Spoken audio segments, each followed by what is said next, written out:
여러분 안녕하세요. 이번 영상에서는 현대 로봇공학의 가장 무서운 성과 5가지를 소개해볼까 합니다.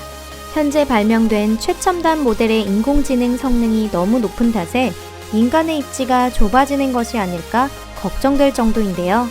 앞으로 발명품 이야기를 들으면 좀 복잡한 기분이 들지도 모르겠습니다. 만약 여러분이 이것에 대해 조금의 두려움도 없으시다면 그건 아마 여러분이 그런 쪽에 종사하고 계시거나 아니면 여러분 자신이 로봇이거나 둘 중 한쪽이 아닐까요? 그럼 본격적으로 시작해 볼게요.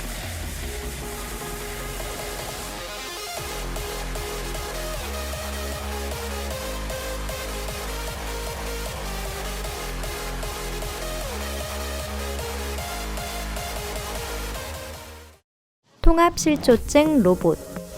텍사스 대학 오스틴 교회 연구진들은 통합실조증으로 만든 인공지능을 이용해 컴퓨터상에서 정신질환의 모방을 실시했습니다. 이 실험에서 희생된 것은 인간의 뇌작용 원리를 재현하여 생물의 신경계와 같은 기능을 가지게 한 대쌍이라는 이름의 슈퍼컴퓨터입니다.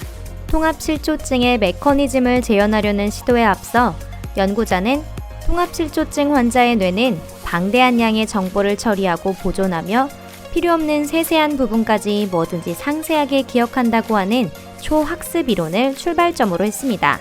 그리고 연구자는 컴퓨터의 다수의 사례를 입력하여 인공지능의 통합실조증 에뮬레이션을 만들어냈는데요. 가장 중요한 항목만 입력시켜 놓았을 때는 로봇은 제대로 작동하며 넣은 데이터를 문제없이 재현해냈습니다. 그 후 실험자는 기억장치를 다시 프로그래밍한 뒤 중요한 것도 그렇지 않은 것도 포함시킨 제대로 된 상세한 데이터를 모두 기억시키게 했습니다. 이렇게 해서 통합실조증 로봇이 완성되었죠. 컴퓨터는 배운 것을 평소처럼 기억해내지 못했고 이치에 맞는 이야기도 하지 못했습니다.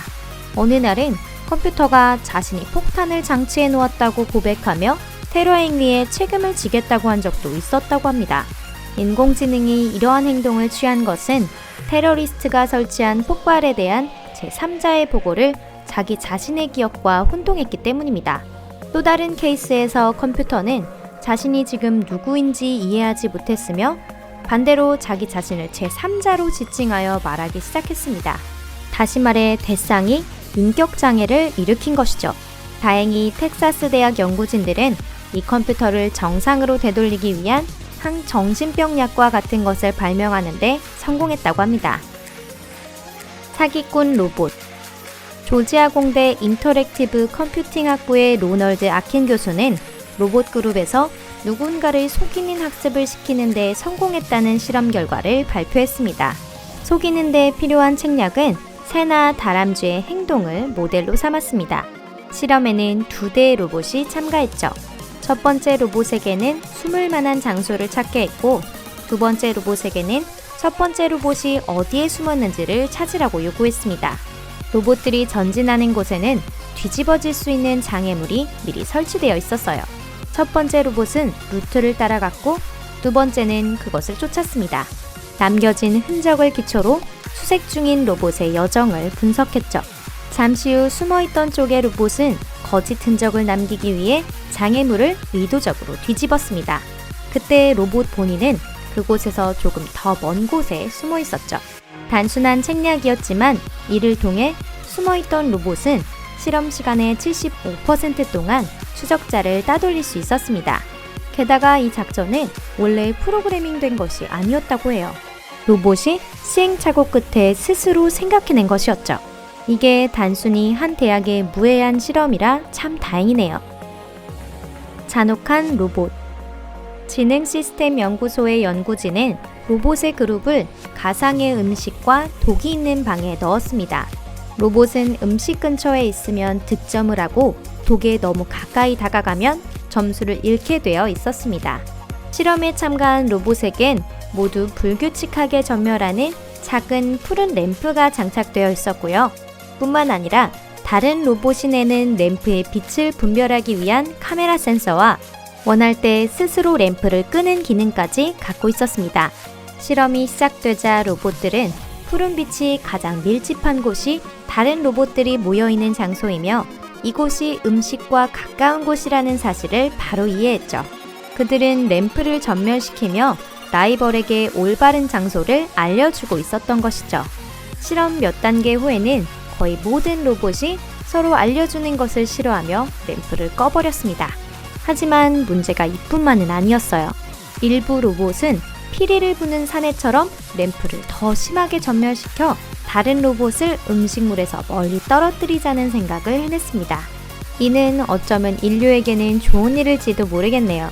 로봇끼리 싸움을 시작하면 인간에게 신경 쓸 시간이 없을지도 모르니까요. 상상력을 가진 슈퍼컴퓨터. 수많은 구글 프로젝트 가운데 주목을 받고 있는 것이 하나 있습니다. 바로 뉴럴 네트워크 기계학습 시뮬레이션인데요. 처음에 소개해드린 통합실조증 로봇과 같지만 한 가지 다른 점은 이번 컴퓨터는 아직 고장나지 않았다는 점입니다. 오히려 이 컴퓨터는 고차원의 의식을 가진 데다 창작하려는 의욕도 있습니다. 실험에서는 이 슈퍼컴퓨터가 자유롭게 인터넷에 액세스할 수 있도록 하여 인터넷의 내용을 학습할 기회를 주었습니다. 제한이나 지시는 일절 없었고요. 이 최강의 슈퍼컴퓨터에게 그저 인류의 모든 역사와 경험을 배우게 했을 뿐입니다. 이러한 풍부한 자원으로부터 슈퍼컴퓨터가 선택한 것은 무엇이었을 것 같나요? 바로 고양이 사진을 보기 시작했다고 합니다. 분명한 점은 우리는 모두 똑같이 인터넷을 이용한다는 것입니다. 그것이 사고를 가진 육신이든 하이테크의 인공지능이든 동일합니다. 구글은 조금 더 시간이 지나자 컴퓨터가 자신의 대뇌 피질에 해당하는 기능을 사용해 이미지를 만들어내고 고양이의 외관에 대한 자신 나름의 개념을 쌓아 올린 것을 발견했습니다. 그 이미지란 이전에 본 적이 있는 사진을 기초로 한 것이었죠. 이 이야기에 어디가 무서운 거지? 라고 생각하실지도 모르겠는데요. 이것은 아마도 무섭다는 것보다는 상상을 초월한다고 말하는 편이 나을 것 같습니다.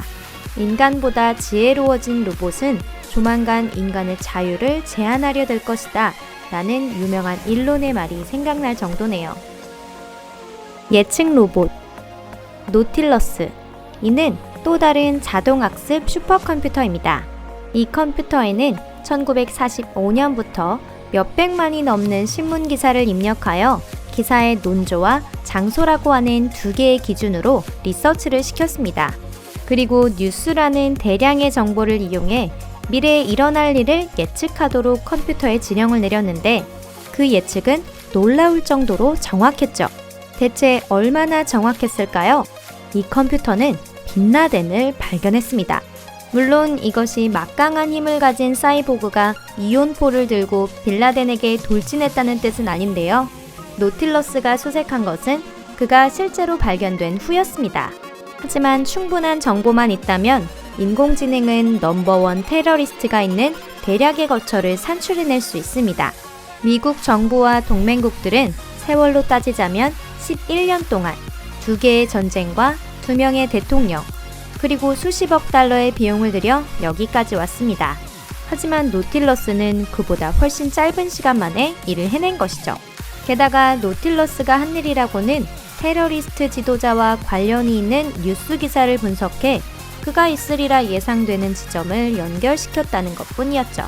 결과적으로 노틸러스는 수색 범위를 북파키스탄의 반경 200km 이내까지 특정했습니다.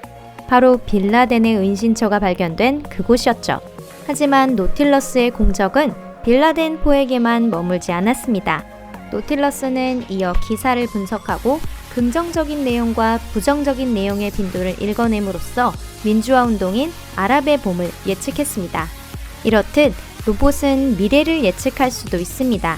혹은 예견한다라고도 볼 수 있을 것 같네요. 그럼에도 불구하고 노틸러스의 실험에는 회고적인 부분도 있습니다. 바로 노틸러스로 예측하게 한 것은 이미 일어난 사건이었다는 점인데요.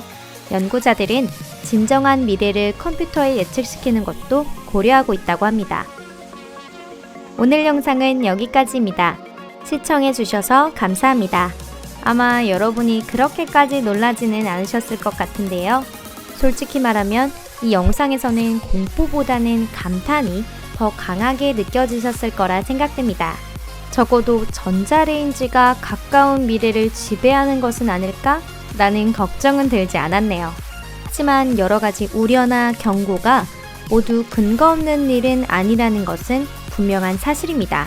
여러분은 어떻게 생각하시나요? 항상 여러분들 코멘트를 기쁘게 읽고 있으니 이번에도 잊지 말고 남겨주세요. 그럼 우린 다음 영상에서 만나요. 안녕히 계세요.